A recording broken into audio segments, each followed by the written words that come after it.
Si alguien puede cerrar la puerta, por favor.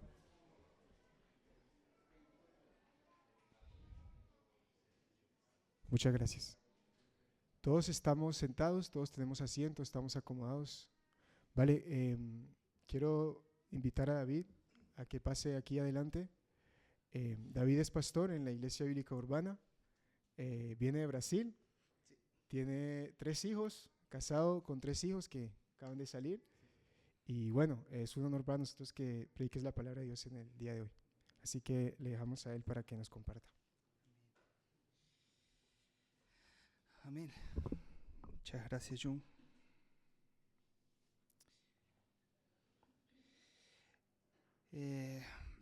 Antes de hablar cualquier cosa, quiero invitaros a que abráis vuestras Biblias en Efesios, en el capítulo 4.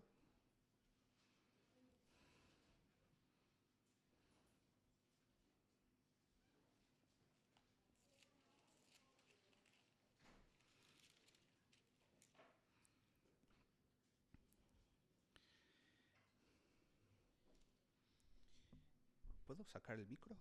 Sí. Vale. Solo costumbre.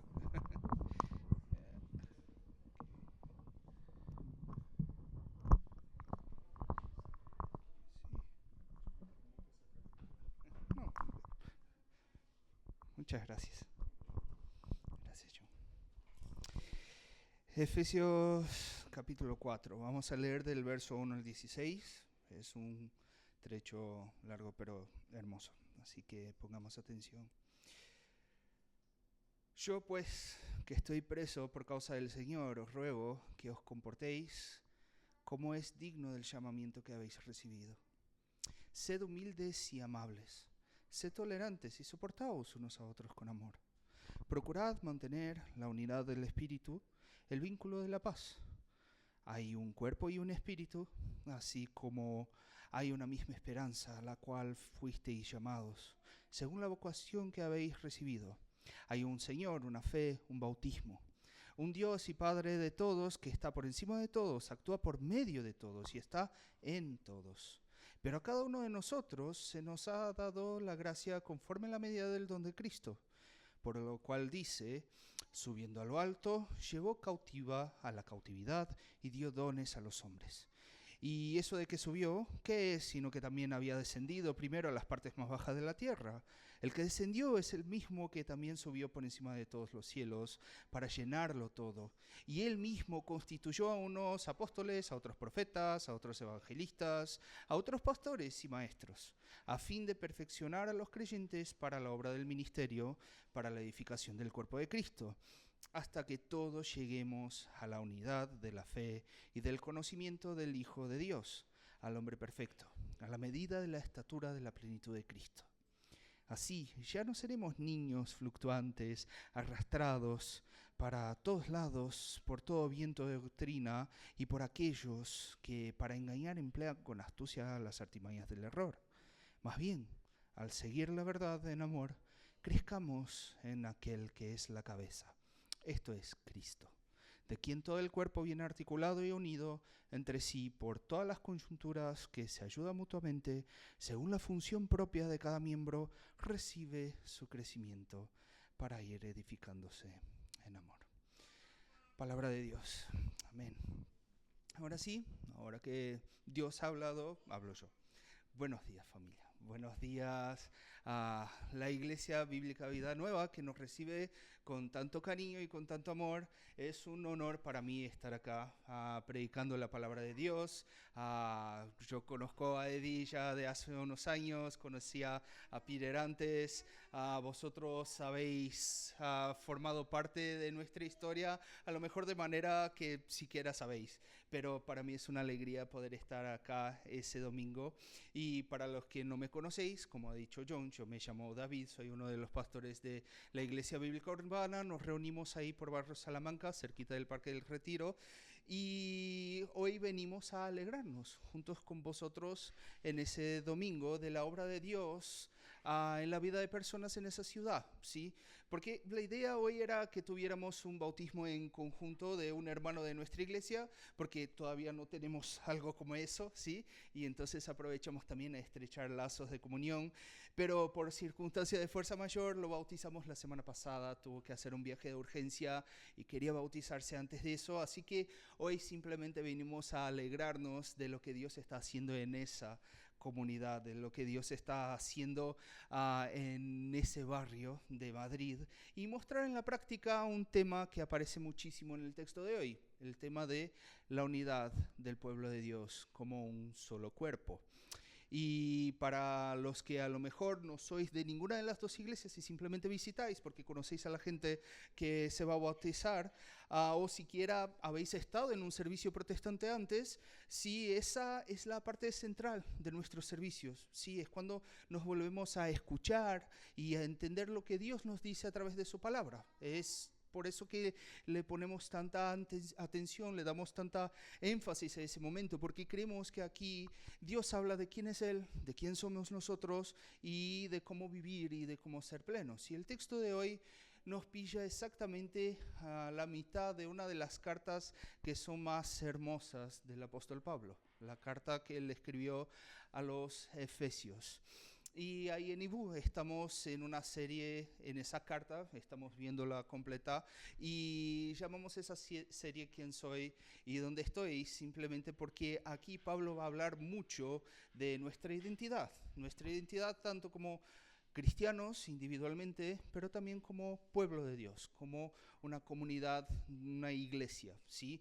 Y básicamente en ese punto de la carta, en Efesios 4, estamos como si fuera en una bisagra de la carta, ¿no? La primera parte de Efesios habla mucho de lo que Dios ha hecho por nosotros. Va a hablar de nuestra identidad como hijos, de la condición de que no podíamos salir por nosotros mismos de cómo estábamos y ahora Dios nos ha rescatado y nos ha bendecido más allá de todo lo imaginable, y Pablo dice que somos objetos de un amor y de un poder que son descomunales, que básicamente casi que no se pueden poner en palabras. Y aquí, en esa segunda parte, después de haber considerado todo eso, Pablo empieza a hablar de cómo vivir. ¿Qué hacemos sabiendo todo lo que Dios ha hecho por nosotros? ¿Cómo reaccionamos sabiendo todo lo que Dios ha hecho por nosotros? ¿Cómo vivir? ¿Qué es adecuado después de saber de todas esas cosas? Y es en ese contexto que aparece el pasaje que leímos. Pablo va a empezar a hablar de cómo tenemos que vivir sabiendo qué Dios ha hecho por nosotros, quién es Él y quiénes somos nosotros. Y en ese contexto él empieza a hablar de esas cosas y va a hablar hasta el fin de la carta. Pero antes de entrar en el texto concretamente, si me permitís, vamos a pedirle a ese Dios que nos ha bendecido a que nos ayude él mismo a entender ese texto, que hable a nosotros, que nos ayude a aceptar y vivir lo que él nos enseña aquí en su palabra. Entonces te invito a que bajes tu frente otra vez para que tengamos un momento de oración. Padre, estamos delante de tu palabra. Somos tu pueblo queriendo escuchar tu voz. Te pedimos que tú edifiques a tu iglesia a través de tu palabra como lo sueles hacer. Te pedimos que abras nuestros ojos para que podamos entender cosas que muchas veces nuestros corazones no lo quieren. Que podamos ser parecidos con nuestro Maestro, Señor. Que podamos escuchar tu dulce voz llamándonos y dar atención y responder en fe y en obediencia, Señor. Habla con nosotros esa mañana y que yo no estorbe mucho en el proceso. En el nombre de Jesús te pedimos. Amén. Bueno, vamos a empezar con el texto de hoy. No sé qué tipo de crianza has tenido cuando eras chico, no sé qué tipo de padres has tenido. Todos sabemos que hay padres y madres que son mejores, que son peores, pero en definitiva hay cosas que han cambiado con el tiempo, ¿no? Era muy común en el siglo pasado que castigos físicos fueran más usuales, ¿no? Como mi madre decía, el chas chas por la colita para darle ahí una dirección al niño rebelde, ¿sí? Y claro, mismo en el siglo pasado, conforme vas creciendo, inevitablemente eso se va dejando de lado Y tienes otros tipos de castigo, otros tipos de penitencia. Tu madre no te deja salir con tus amigos, o no te deja jugar a algo que querías, o simplemente te deja ahí una hora haciendo cualquier cosa, o limpiando cosas que no querías limpiar.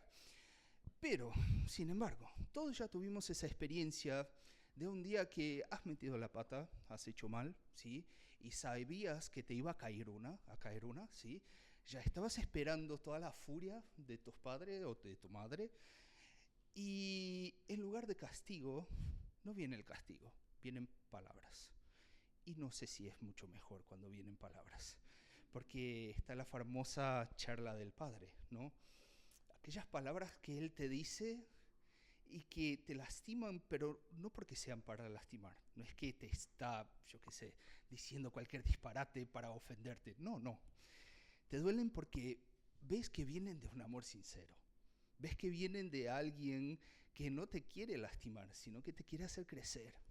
Que te muestra, ¿sí?, lo inmaduro que eres. Te pone en tu sitio. Te dice que puedes mejorar y que de hecho deberías hacerlo. Y no porque te va a castigar, no porque te va a pasar algo malo, porque te va a quitar algo. Porque deberías amar a esas personas que te han dado todo al fin y al cabo. Y cuando un padre apela a ese amor, parece que duele más que cualquier paliza, ¿no? Y bueno, el texto de hoy nos va a mostrar algo parecido. Porque nos va a mostrar que, contrario de mucho de lo imaginario, de lo que es el imaginario popular, la vida cristiana no va de gente obedeciendo a un listado de reglas porque tienen miedo de un padre que lo va a castigar eternamente, ¿sí? Sino que va de un padre que nos llama a madurar por amor a él, ¿sí? Nos llama a reconocer nuestra condición de inmadurez y a crecer, y nos muestra cómo hacerlo. Entonces vamos a ver, a partir del verso 1, tenemos en el comienzo esa afirmación del apóstol Pablo. Él va a decir: yo pues, que estoy preso por causa del Señor, os ruego que os comportéis como es digno del llamamiento que habéis recibido. Sed humildes y amables, sed tolerantes y soportaos unos a otros. Procurad mantener la unidad del espíritu en el vínculo de la paz. Es curioso que el apóstol empieza hablando un poco de su condición. Él va a decir que está preso, ¿sí? Y lo dice como algo que avala lo que va a decir. Mira, eso que voy a decir es tan cierto, es tan correcto, vale tanto la pena obedecer y escuchar, que yo estoy preso por causa de eso y estoy feliz en seguir repitiendo de eso que me apresó, ¿sí? Recordaos que acá va a empezar la parte de los imperativos. Es Pablo preso diciendo o sacando el enfoque de enseñar lo que es para indicar cómo actuar en respuesta. Él va a decir lo que tenemos que hacer, pero al decir lo que tenemos que hacer no nos da un listado de cosas. No nos da un listado de reglas, no dice, mira, para que Dios esté feliz contigo tienes que hacer 1, 2 y 3, y si no, al infierno. Si no, Dios te manda al infierno y ya no me estorbas más. No, él simplemente lo resume todo en comportarse de manera digna del llamamiento. Comportarse de manera digna del llamamiento. Dios te ha llamado, Dios me ha llamado, Dios te ha dado vida en Cristo, Dios me ha dado vida en Cristo, nos ha bendecido con todas las bendiciones posibles. Dios opera en ti con un poder infinito, con el poder que resucitó a Cristo de los muertos. Te imparte un amor infinito, el amor de alguien que entrega todo lo que tiene por amor a ti, independiente de lo que has hecho, independiente de lo que puedes hacer. Él ya ha hecho todo eso. Y cuando entiendes eso, y cuando entendemos eso, la obediencia, la vida cristiana, no es más basada en mínimos.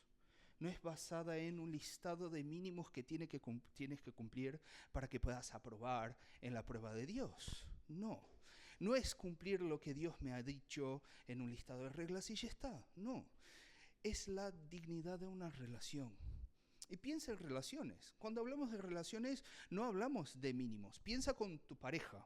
Casarse no es decir, mira, no te he traicionado, te he lavado la ropa, he pagado las cuentas, así que ya no tienes más razón para quejarte, por favor deja de molestarme, ya cumplí con lo que tenía que cumplir.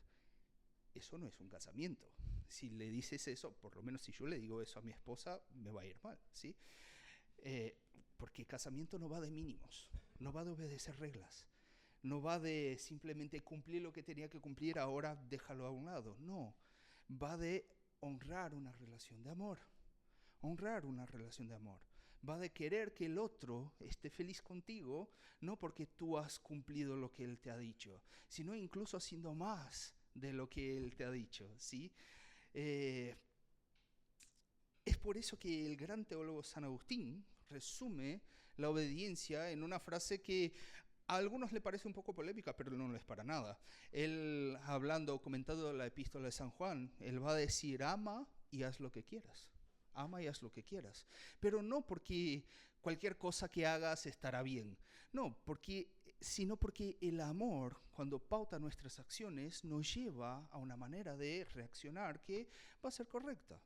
Si amas a tu pareja, puedes hacer lo que quieras, porque todo lo que vas a hacer es basado en ese amor. Entonces, por supuesto, no vas a descumplir todas las reglas que uno tiene que cumplir, pero vas a ir más allá, vas a sorprender en amor. Si nos relacionamos con Dios basado en el amor por Él, seguramente vamos a dejar el pecado a un lado, ¿sí? Pero vamos a ir más allá de eso. Vamos a seguir vidas que son pautadas en cómo hago feliz a aquel que ya me ha dado todo, ¿sí? Vamos a vivir esas vidas que son dignas del llamamiento de Dios. Pero no para por ahí, porque el texto nos va a decir otra cosa que tenemos acá en ese comienzo, que es contraintuitiva, que es algo que a lo mejor no es el enfoque que le damos hoy día a vida cristiana como sociedad en general. Porque en general pensamos en religión como algo personal. Pensamos en religión como algo yo y Dios, como me siento o lo que pienso y nadie tiene nada que ver con eso. Practico mi fe a mi manera y creo en Dios, pero no me gusta mucho la iglesia. Creo en Dios, pero no me interesa mucho la Biblia o cualquier otra de esas frases que seguramente ya habéis escuchado en algún contexto. Pero es curioso que el apóstol Pablo va a describir cómo es la manera digna de comportarse. Primariamente lo va a describir como la manera que lidiamos con nuestros hermanos.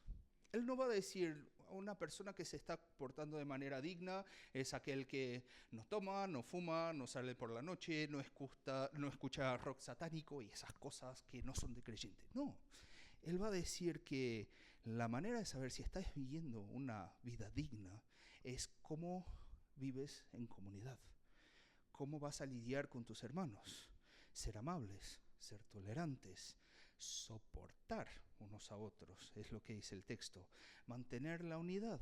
O sea, tiene que ver cómo uno va a lidiar con las personas que están alrededor nuestras, que muchas veces son tan inmaduras o incluso más inmaduras que nosotros. Y fijaos que él claramente no lo describe como un trabajo fácil. Soportar a alguien es una palabra un poquito dura incluso, ¿no? ¿Por qué? Porque a veces es eso lo que tenemos que hacer. Es alguien que es pesado, tal cual, y lo tenemos que soportar. Pero, de hecho, hay todo tipo de razones por las cuales podríamos dejar a la gente de lado. Podríamos dejar incluso a comunidades a un lado, porque es mucho más sencillo no preocuparse. Ya es difícil, lo suficientemente difícil vivir mi vida con Dios, obedecer de mi parte a Dios. ¿Por qué tengo que preocuparme con ese hermano pesado o con esa comunidad que a lo mejor está predicando cosas un poco raras? ¿Por qué tengo que meterme en la vida de otros? Decir, pensáis distinto, simplemente seguimos por vías diferentes, o crees distinto, simplemente no tengo nada que ver contigo. Eso parece mucho más fácil, pero Pablo va a decir claramente acá y va a mostrar y va a hacer hincapié con el tema de caminar juntos y mostrar unidad. Y hacer algo distinto de eso es simplemente no andar de manera digna del llamamiento de Dios. Vamos a seguir con el texto que él nos va a dar el porqué. ¿Por qué debemos ser unidos aunque los otros sean pesados? Él va a decir, hay un cuerpo y un espíritu. Así como hay una misma esperanza a la cual fuisteis llamados, según la vocación que habéis recibido. Hay un Señor, una fe, un bautismo, un Dios y Padre de todos, que está por encima de todos, que actúa por medio de todos y está en todos. El apóstol nos va a dar un listado de cosas que nos muestra algo que es fundamental tener en cuenta. Y lo que debemos tener en cuenta cuando lidiamos con otros cristianos es que lo que nos une como cristianos es infinitamente más grande que aquello que nos separa. Lo que tenemos en común, lo que nos vincula, es infinitamente más grande que nuestras diferencias. Y a lo mejor acá en España no se aprecian tanto las diferencias de ser cristiano, pero para los que a lo mejor vienen de otros contextos, los tenemos de todos los colores, ¿sí? Hay iglesias que son más actuales, iglesias que son más clásicas, hay iglesias con grupos musicales, hay iglesias que solo cantan salmos a capela, hay edificios enormes y catedrales, y hay iglesias en salones de casa, ¿sí? Hay iglesias que creen de manera distinta en muchas doctrinas secundarias. Están los luteranos, los presbiterianos, los bautistas, los reformados, los pentecostales, los metodistas, los anglicanos, los menonitas y un montón de otros más que no hay como poner en palabras o no hay como listarlos todos. Y muchas veces, a lo mejor, una de las denuncias, especialmente cuando uno habla con católicos romanos, una de las denuncias es que los protestantes son muy divididos, ¿no? Que tenemos muchas denominaciones, muchas iglesias distintas. Y bueno, depende a lo que nos referimos como divididos. Porque sí, de hecho, hacemos iglesia de manera distinta y muchas veces simplemente tenemos comunidades separadas basadas en practicalidades, en lo que es más práctico hacer para trabajar juntos. Pero vemos acá que Vida Nueva y Urbana son dos iglesias distintas.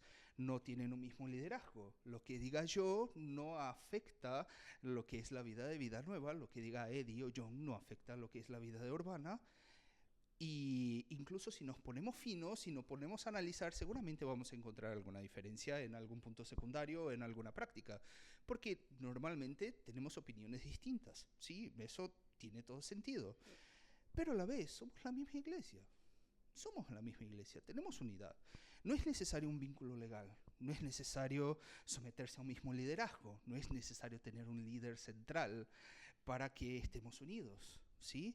Lo vemos claramente hoy. Estamos juntos porque somos parte del mismo cuerpo, porque compartimos el mismo espíritu, porque somos hijos del mismo Padre, porque confesamos la misma fe, el mismo Señor y el mismo bautismo. Lo que nos une son más que vínculos humanos.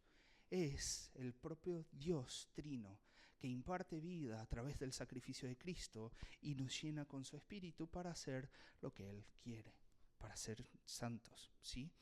Pero hablando de un solo bautismo, es importante hacer una breve explicación porque hoy es un día de bautismo, ¿sí? Y es un día muy especial, bautismo es un día muy especial. Vemos aquí que el bautismo está justamente relacionado con el tema de formar parte del cuerpo, ¿sí? De crecer, de madurar, de actuar y de vivir de manera digna de un llamamiento al que contestamos. Y eso tiene todo sentido cuando entendemos que el bautismo es el testimonio público de que una persona ha atendido a ese llamado, ha dicho sí a ese llamado, ha confesado a ese Señor y ha abrazado esa fe. Tiene que ver con personas que ya tuvieron esa experiencia en su corazón, poniéndolo públicamente de una manera visible, dando ese testimonio visible. El bautismo no genera fe, el bautismo no salva, sino es la señal de que eso ya ha pasado, que la fe ya ha llegado, que la salvación ya ha entrado, ¿sí? Es la expresión pública y visible de la inclusión de una persona en ese cuerpo, en esa cosa tan rara que es la iglesia, con gente tan distinta, que ya ocurrió internamente. Eso de esa transformación o esa regeneración que pasa cuando el Espíritu habita nuestros corazones, cuando confesamos a Cristo y cuando creemos a Cristo. Por eso hoy cuando vayamos a ver los bautismos vamos a escuchar una confesión de fe. Vamos a ver gente hablando de lo que Dios ha hecho en sus vidas. Por eso también hundimos la persona en el agua, porque es el signo que muestra que esa persona dice al mundo que se identifica con Cristo en su muerte, que esa persona, así como Cristo, quiere dejar esa vida de pecado para atrás y como Cristo resucitado quiere levantarse a una vida nueva, para usar el nombre de esa iglesia, ¿sí? Que sea igual o que sea pautada por lo que Cristo hace y por lo que Cristo es.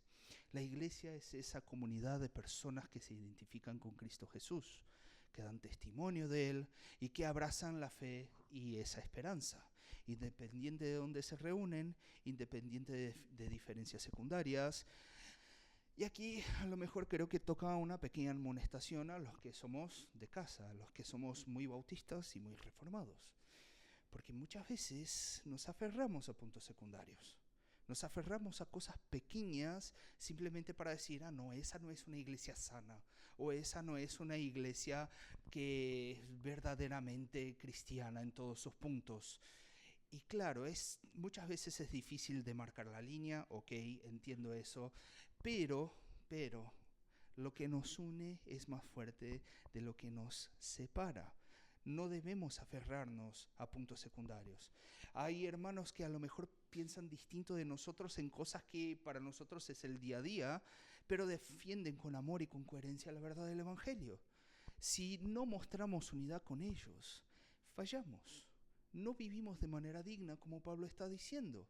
Cosas como liturgia o manera de vestirse o instrumentos musicales o posiciones teológicas mismo en cuestiones como, yo qué sé, dones espirituales o el fin de los tiempos o cosas así, son infinitamente menores de lo que nos une. Infinitamente menores que la esperanza del Evangelio por la fe. La verdad de que Cristo ha muerto y resucitado como algo suficiente para nuestra salvación. La salvación por la gracia del Dios Trino. Eso es infinitamente más grande. Y por eso debemos involucrarnos con iglesias que muchas veces piensan distinto de nosotros. Ok, puede ser que para algunos proyectos a lo mejor no podamos trabajar juntos, pero seguimos siendo la misma iglesia.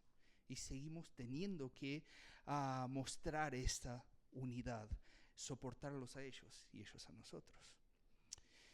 Y bueno, como suele pasar con los textos de Efesios, hay tanta tela y tanto tema que el tiempo se nos va y no quiero pasar mucho tiempo acá para que también no salgamos tan tarde. Tenemos bautismos, tenemos cena, tenemos un montón de cosas y seguramente si alguien acá es más geek de teología sabe que hay un montón de cosas que he dejado para atrás, pero creo que hay un aspecto en esos versos finales que es muy importante y nos otorga una base sólida para entender lo que es la madurez.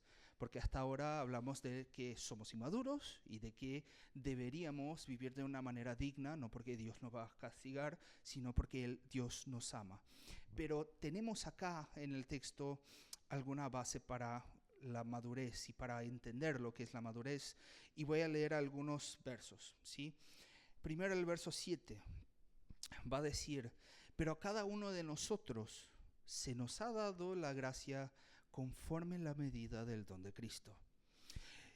El 11 siguiendo dice, y él mismo constituyó a unos apóstoles, a otros profetas, a otros evangelistas, a otros pastores y maestros, a fin de perfeccionar los creyentes para la obra del ministerio, para la edificación del cuerpo de Cristo, hasta que lleguemos a la unidad de la fe y del conocimiento del Hijo de Dios, al hombre perfecto, a la medida de la estatura de la plenitud de Cristo, que es fenomenal ese texto.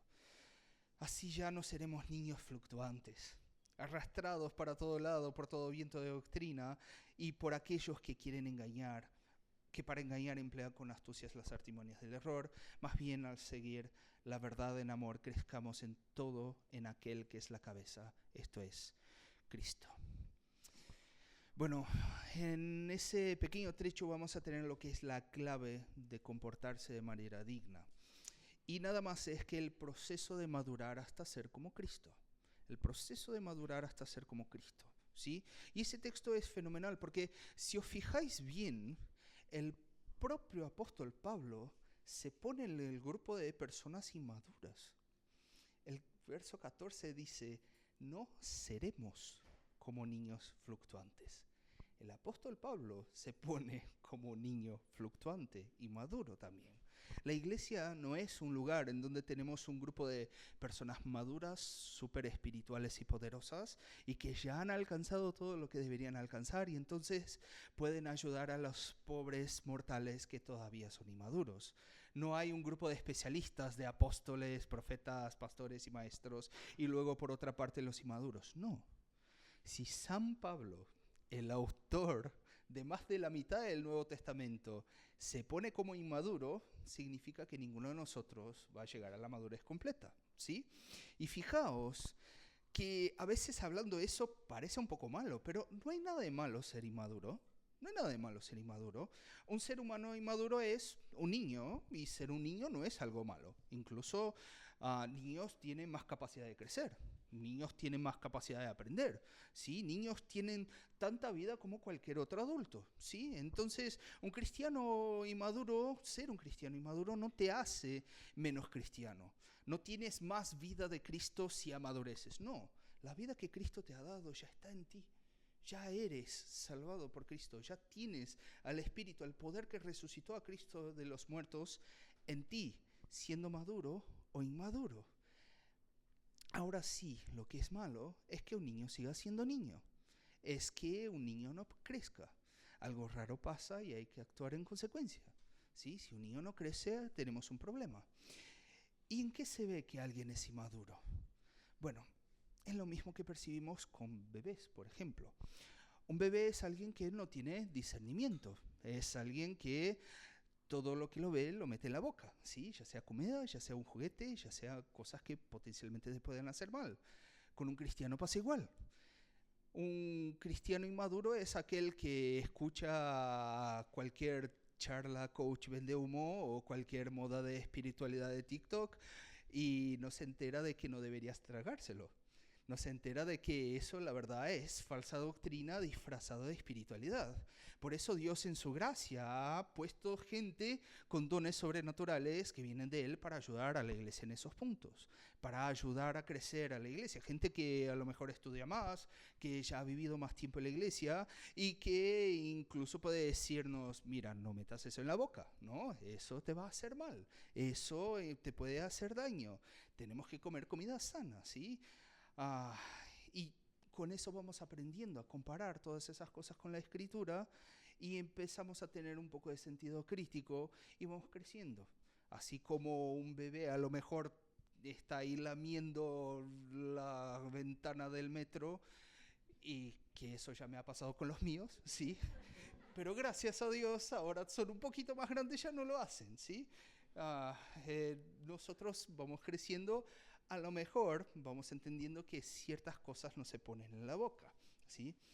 Otro punto que es de inmadurez, y creo que ese es el que más nos toca en general, en muchos sentidos. La inmadurez se ve cuando uno es autocentrado, cuando uno está centrado en sí mismo. No sé si ya te has percatado que no hay nada más egocéntrico que un bebé. Un bebé es increíblemente egocéntrico. No me importa lo que está haciendo papá y mamá. Tengo hambre ahora, me pongo a llorar para lo que estás haciendo y dame atención a mí. Quiero estar en brazos ahora, quiero mis juguetes ahora, yo y yo, ¿sí? Y con ese mi acento queda hermoso, yo, ¿no? Pero al igual, si tu vida en la iglesia se basa solo en ti, eres un bebé espiritual. Si siempre estás ofendido porque alguien no te da atención, si siempre esperas reconocimiento, si esperas que alguien esté pendiente de ti, ay, el hermanito no me ha llamado, ay, que me duele. Si esperas que alguien se haga cargo de resolver un problema que ves y que te estorba a ti, ¿por qué alguien debería hacerlo si lo puedes hacer tú? Todos somos sacerdotes. La iglesia es un reino de sacerdotes. Todos tenemos dones y capacidades para obrar en la iglesia. Si tú no estás trabajando, si tú no estás pendiente de la necesidad de los otros, pero te estás quejando de lo que pasa a tu alrededor porque nadie resuelve lo que te molesta a ti, eres un bebé espiritual. Eres un bebé espiritual. Y puede ser que legítimamente estés en la fase de tu niñez espiritual, pero tenemos que acordarnos que un día tenemos que crecer. Ser adulto es hacerse cargo de otros. Uno madura a la medida que otros pueden estar pendientes de él. Tú eres un padre, tienes un niño que está pendiente de ti. Tú eres casado, tienes una pareja que está pendiente de ti. Y así crecemos en la vida, ¿sí? Y no sé si percibís que eso es exactamente lo que hizo Cristo espiritualmente. El texto dice que Él ha bajado a las partes inferiores de la tierra para darnos dones. Él asumió nuestra condición para nuestro beneficio. Él pagó el precio de lo que nosotros no podíamos hacer. Y no solamente de nuestro nacimiento espiritual. Efesios 2 nos va a decir que Él nos dio vida, pero Él paga el precio de nuestro crecimiento. Él nos da dones para que podamos crecer. Y por eso caminamos para ser como Él. Por eso la señal de que somos maduros es cuando dejas de pensar en cómo me siento yo aquí o qué gano estando aquí, y empiezas a mirar al lado y preocuparte con la persona sentada ahí. Cuando ves a esos que ahora se van a bautizar y dar testimonio, y te preocupas en cómo puedes ayudarles a ellos a que vivan vidas dignas.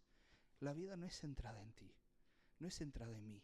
La vida cristiana madura es centrada en el otro. Ser como Cristo no es una disciplina individual. Ser como Cristo no es estar ahí en tu cuarto leyendo tu Biblia todos los días, aunque eso también sea importante, ¿sí? No tiene que ver con las reglas que cumples, no tiene que ver con que obedezcas los 10 mandamientos, aunque eso es importante, ¿sí? Pero tiene que ver con la vida en comunidad que llevas. La vida en comunidad. ¿Cómo soportamos el olor a pañales sucios que tenemos en la iglesia? ¿Cómo soportamos a gente más inmadura que nosotros? ¿Y cómo usamos lo que Dios nos ha dado para beneficio de los demás? ¿Y cómo somos humildes para recibir de lo que Dios ha dado a otros para nuestro beneficio?